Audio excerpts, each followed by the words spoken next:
Hi, I'm John. I retired a few years ago after 39 years of working for the federal government. And now I'm finally doing what I really wanted to do when I grew up, which is to make art. I was an art student, an art major in fact, in Queens College in New York City. But then life happened. I wanted to be a painter, but I got married young, I had kids, I needed a steady job, and so that's what I did. And I have no regrets about any of that. But I never gave up the dream of becoming an artist and becoming a creative in one way or another. I used to paint, and that was pretty decent, but not decent enough. But somewhere along the line, actually many years earlier, at the age of 10, my uncle gave me a camera. It was a Kodak Instamatic 104. I loved that thing, and I took some great family photos with it, at least for my age.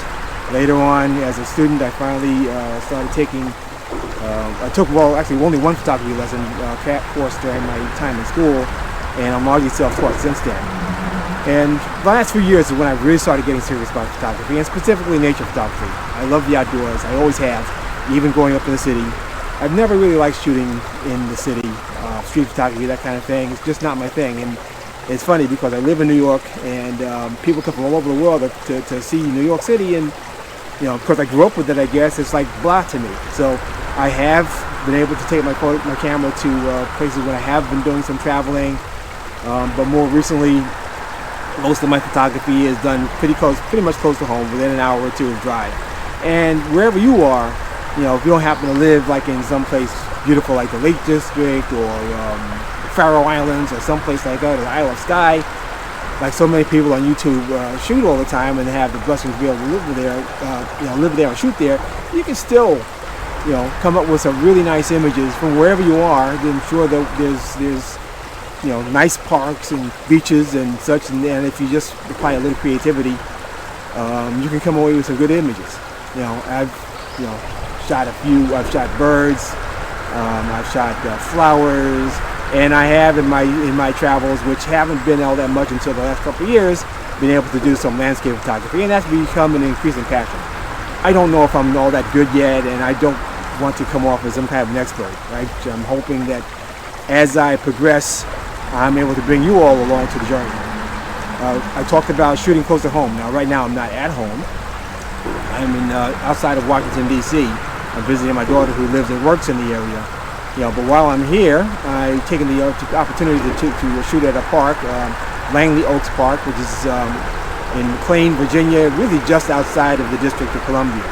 And again, I mean by just a few minutes to drive outside of the district. And so again, if you live in a big city, more than likely there's a place like this where you have the opportunity to create some nice images.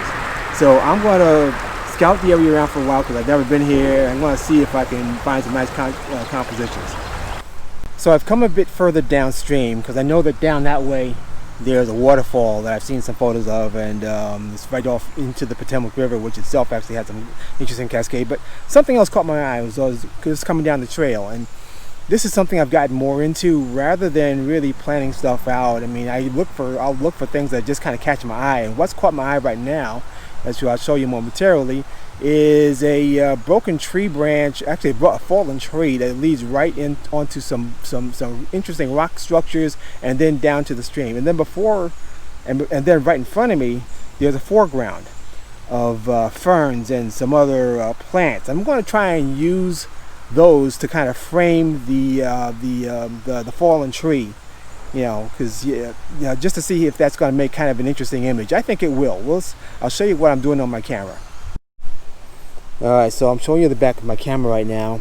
I'm probably going to have to focus stack this because of the distance between the plants and the background there, but you'll see I've got the foreground plants kind of nicely framing the fallen tree, and you see how that kind of leads up into the canopy. And I've got I'm going to live view, put this back on. Yeah, so I've got some canopy behind the tree and to the right of the behind the fallen tree and to the right of the composition also. So I think it's going to be a nicely framed image, and if this works out, then you'll see it in the video, and if it doesn't, you won't. I have a polarizer on my lens. I'm using the 16-35 on my Canon here, and I have a polarizer mounted on it because, as you see, there's a kind of a lot of reflection, even though it's kind of cloudy day. there's a lot of reflection from the ambient light. So, and as I rotate the polarizer around, you'll see how that changes the lighting of the scene from kind of glassy to more colorful. So I'm going to find a area that kind of maximizes the color, but not without making it too weird, because maybe just a little bit of reflection rather than total polarization may be the way to go with this. And then we'll take the shot and see what we got.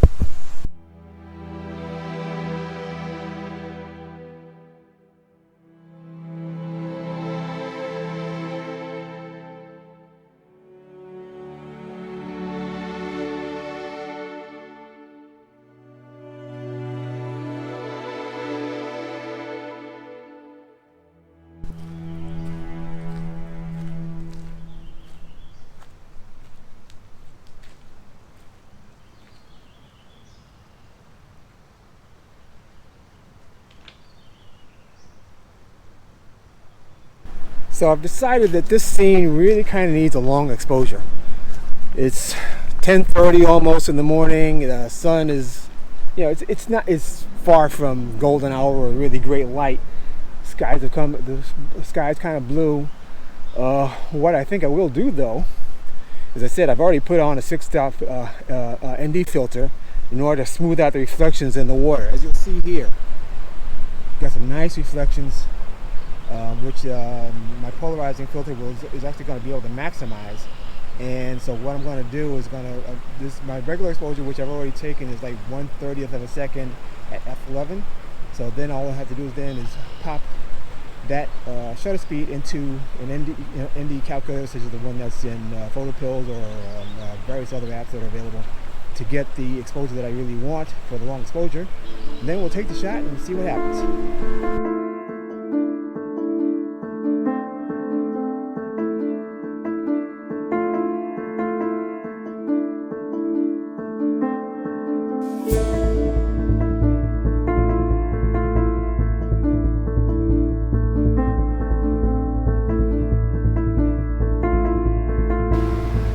Okay, so with that last image, I wound up swapping out the 6-stop ND for 10-stop because I needed an exposure of at least 30 seconds, and in this bright light, I was only getting about 2 seconds with the 6-stop, so I went to the 10-stop, and I also wound up doing an exposure stack. So once I get home, I'm not going to be able to do it until I get back home to my computer. I'm going to exposure stack these in Lightroom and Photoshop and see what I get. I think it's going to come out pretty well. And if so, hopefully you will see it one way or the other in either color or monochrome or both at the end of this video. This is going to be, unfortunately we're near DC, and of course that means we're near airports, so pardon the plane noise.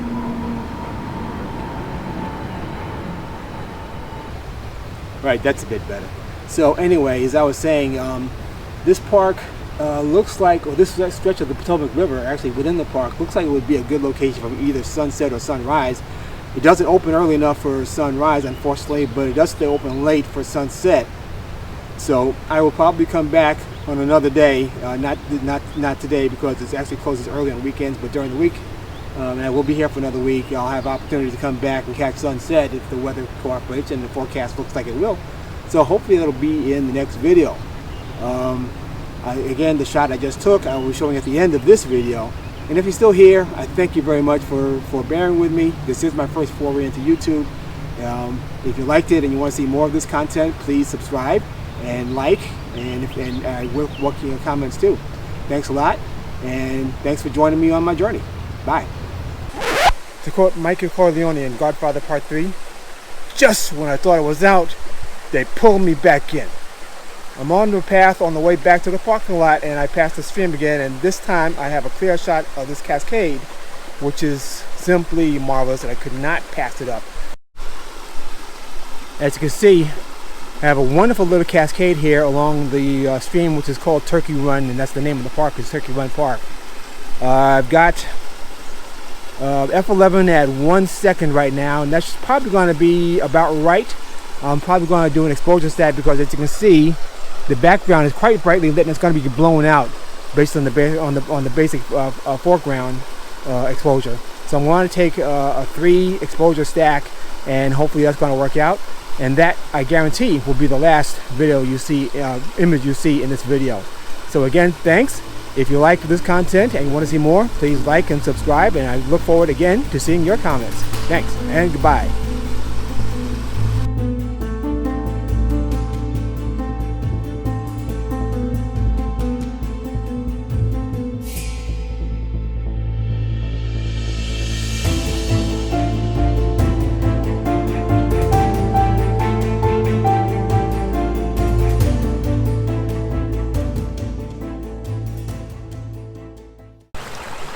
I'm just says cut. Well, to quote the Godfather in part.